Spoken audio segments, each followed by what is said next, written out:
Bon, disons qu'on a plaidé le dossier.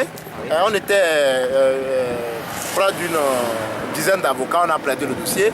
Et les juges ont mis le dossier en délibéré pour la fin de l'audience. Donc nous pensons que jusqu'en fin d'après-midi, nous allons connaître le sort de notre client.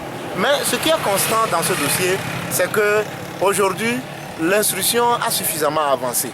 Les déclarations de M. Olivier Amapoko ont été enregistrées dans le procès verbal.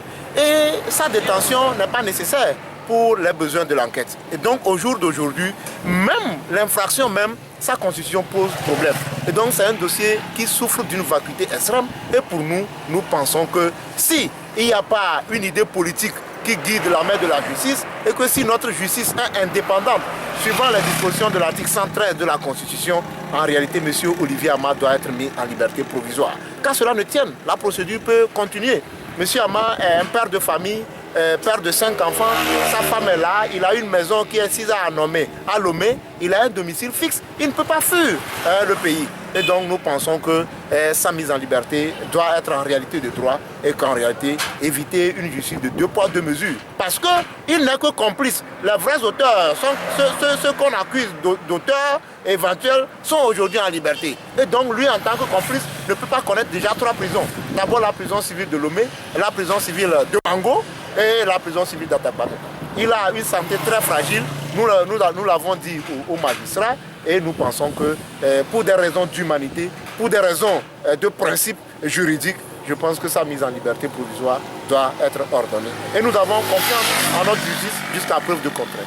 Oui, maître, paraît-il que vous avez demandé à faire écouter le son qui fait polémique. Est-ce que vous avez eu gain de cause? Justement, je pense que ça fait l'objet de 30 minutes de débat entre le parquet et la défense sous la médiation des magistrats. Nous avons demandé que le son, l'interview sur la base de laquelle notre client est poursuivi, puisse être écouté par les magistrats de la chambre d'accusation. Mais le parquet a reculé le contraire et les juges ont accédé à cette demande sous prétexte que cette audition ou bien cette cassette n'a pas été authentifiée. Mais c'est chose regrettable parce que c'est sur ces propos qu'il est maintenu aujourd'hui dans les liens de la prévention.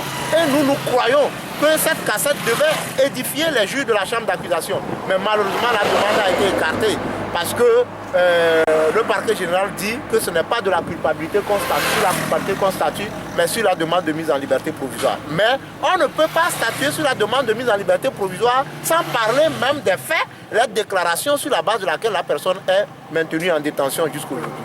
Bon, vous savez, notre justice, sincèrement parlant, n'a pas encore acquis les gages d'indépendance et d'impartialité. Notre justice continue vraiment par souffrir de la pression du pouvoir. Et c'est ce que nous constatons un peu dans ce dossier, parce qu'il faut le dire, il faut une justice qui garantit la liberté des citoyens. Mais cette justice, nous sommes en train de la chercher, elle n'est pas encore requise pour les Togolais.